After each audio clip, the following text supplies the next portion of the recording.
which the patients know basically, they do not know how we are treating them clinically,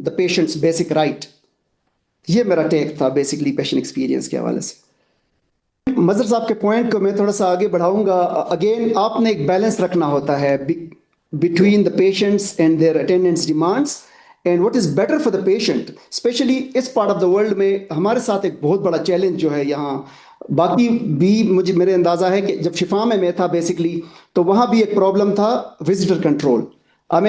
ہمارا جو culture ہے over all اس میں ایک patient کے ساتھ بہت زیادہ اٹینڈنٹس آ جاتے ہیں, family members.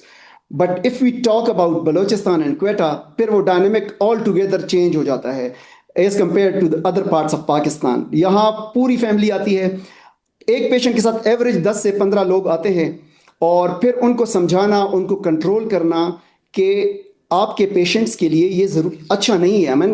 He can catch infections, ان کی ہیلنگ ڈیلے ہو سکتی ہے, اور پھر آپ کے جو رش بنتا ہے تو اوور آل ایمبینس کے لیے, اور جو ہم کہتے ہیں نوز لیس ہاسپٹلس, وہ انوائرمنٹ کے لیے بھی پرابلم ہوتا ہے. تو لوگوں کو سمجھانا بڑا مشکل ہوتا ہے. ایٹ ٹائمز آپ نے بڑا فائن بیلنس بنانا ہوتا ہے کہ what is right for the patients and what they deem should be done with them.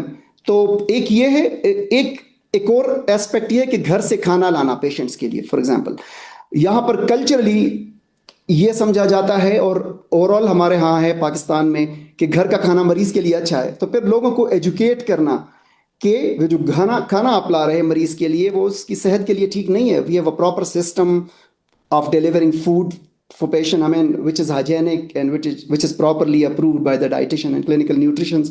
تو لوگوں کو وہ سمجھانا, تو کبھی کبھار ہمیں کمپرومائز کرنا پڑتا ہے ہیومن ایکسپیرینس پہ. ان کے اٹینڈنس خوش نہیں ہوتے, لیکن we have to do these things basically to create right environment for the patients healing. تو یہ cultural competency is also very important as far as patient experience is concerned. You will have to be basically culturally competent کہ آپ نے کس culture میں کس طرح لوگوں کے ساتھ ڈیل کرنا ہے. پھر تھرڈ وہ ہے کہ ویپنز ہوتے ہیں لوگوں کے پاس. اگین وولیٹائل ریجن کوئٹہ, تو یہ ہمارے لیے بہت بڑا ایک چیلنج ہے کہ ہم پیشنٹ ایکسپیرینس اور اٹینڈنس ایکسپیرینس کے درمیان کس طرح وہ بیلنس کریٹ کریں. تو اگین جس طرح غفار صاحب نے فرمایا کہ every hospital or every region has different requirements, so touch points different ہو سکتے ہیں پیشنٹ ایکسپیرینس کے. عادل, اب رولر اور جو اربن سیٹنگ ہے اس میں فرق ہے. فار ایگزامپل پاکستان کے اندر جو ڈاکٹر ریشیو ہے وہ تقریباً 1 to 1300 ہے. جنرل وارڈ کے اندر جو نرس کا ریشیو ہے 1 to 40 ہے. کیا ان دا ایریا لائک کوئٹہ اور ان بلوچستان ڈو وی ایکسپیکٹ کہ ہم لوگ کیا اپنی جو ریسورس کا جو کنسٹرینٹ ہے, یعنی availability of good human resource ہے, ہم اس کو پورا کریں گے, یا we are going to work on the good patient experience? اس کو ہم کس طرح میچ کریں گے؟ ایک طرف تو ہمیں وہ ریسورس ہی نہیں مل رہا. سو از اٹ اے ڈریم کہ ہم وہاں پر ایک بہترین پیشنٹ ایکسپیرینس لا سکیں؟ You are right, it's a very good question as well. Basically again جب ہم پیشنٹ ایکسپیرینس کی بات کرتے ہیں تو we do not need fancy systems جس میں آپ بہت زیادہ انویسٹ کرتے ہو کہ پیشنٹ کو آپ کوئی پریمیم سروس دے رہے ہو. پیشنٹ آتا ہے بیسکلی اپنے کلینکل کنڈیشن کے ساتھ اور میڈیکل کنڈیشن کے ساتھ, اور اس کی ایکسپیکٹیشن ہے کہ اس کو جو اس کی ایلمنٹ ہے, جو اس کا ڈیزیز ہے, وہ cure who basically. Apart from that آپ ایسا انوائرمنٹ ان کو کریٹ کر کے دیتے ہو تاکہ ان کو ease of basically navigating the system ہو, آسانی ہو. اور جس طرح بھی تھوڑی دیر پہلے بھی میں نے ایک ریفرنس دیا ایک سروے کا کہ communication, for example communication is something which do not cost anything. These are human values جو ہمارے معاشرے میں ویسے بھی اس پہ ایمفیسائز کیا جاتا ہے. تو if we treat the patients well, it can enhance their experience very much, to a larger extent. اچھا, پھر پیشنٹ جب ہم ٹاپک بیسک آج یہ تھا کہ ایکسپیکٹیشن, ٹھیک ہے, ایکسپیکٹیشن آپ سیٹ کرتے ہو at that arrival of the patient, جو اس کا پہلا ٹچ پوائنٹ ہے. فار ایگزامپل آپ پیشنٹ کی پراپر طریقے سے کاؤنسلنگ کرتے ہو. اگر آپ کی کاؤنسلنگ اچھی ہوتی ہے, اس کو پہلے سے ہی بتا دیتے ہو کہ آپ کے ڈسچارج پروسیس پہ کتنا ٹائم لگے گا, آپ کے ایڈمیشن پہ کتنا ٹائم لگے گا, آپ کا کنسلٹنٹ کس ٹائم راؤنڈ کرتا ہے, تو اس کی ایک ایکسپیکٹیشن بن جاتی ہے, تو پھر اس کا ایکسپیرینس اسی کے مطابق ایڈجسٹ ہوتا ہے. اگر وہ انشور ہوتا ہے کہ اس نے اس بلڈنگ میں قدم رکھتے ہی اس کے ساتھ کیا پیش آنا ہے, تو وہ جو سسپیشن ہوتا ہے یا وہ جو اگنورینس ہوتی ہے وہ پیشنٹ ایکسپیرینس کو خراب کرتی ہے. پیشنٹ ایکسپیرینس اگین آپ کو بہت زیادہ کاسٹ نہیں کرتی. لو ریسورس سیٹنگ میں بھی بہت اچھے طریقے سے آپ اس کو امپروو کر سکتے ہو. اگر آپ جنرلی بھی دیکھو, again if we talk about the standards touch points, تو ایک پیشنٹ اگر یہاں آتا ہے یا کسی اور شہر میں جاتا ہے تو اس کا فرسٹ پوائنٹ آف کانٹیکٹ جو کاؤنٹر ہوگا, یہاں بھی کوئی کاؤنٹر ہوگا کہیں سے پوچھے گا, وہاں بھی کہیں سے پوچھے گا. تو جتنا آپ اس کو آسانی کے ساتھ فیسیلیٹیٹ کرتے ہو تو وہاں سے اس کی جرنی سٹارٹ ہو جاتی ہے. اور اس کو اگر آپ پہلے سے بتا دیتے ہو کہ اس کے ساتھ اس انوائرمنٹ میں کیا پیش آنا ہے, اس کا ڈاکٹر کب آنا ہے, اس کا ڈسچارج پروسیس کیسے ہوگا, اس پہ کتنا ٹائم لگے گا, اس نے کتنے پیسے اپ فرنٹ دینے ہیں, اس کی فائنینشیل کاؤنسلنگ اچھی ہوگی اور اس کی بلنگ ٹرانسپیرنٹ ہوگی, تو ہم بالکل ایکول گراؤنڈس پہ اس کو لے کر چل سکتے ہیں. اور again there needs to be some sort of standardization, اور اسٹینڈرڈائزیشن کی طرف جب ہم دیکھتے ہیں تو ہم انٹرنیشنل سرٹیفکیشنز, ایکریڈیٹیشن یا سسٹمز کی طرف دیکھتے ہیں کہ وہاں کیا ہو رہا ہے. تو it is very much possible in a resource constraint setting as well as just like hospitals are doing in bigger cities.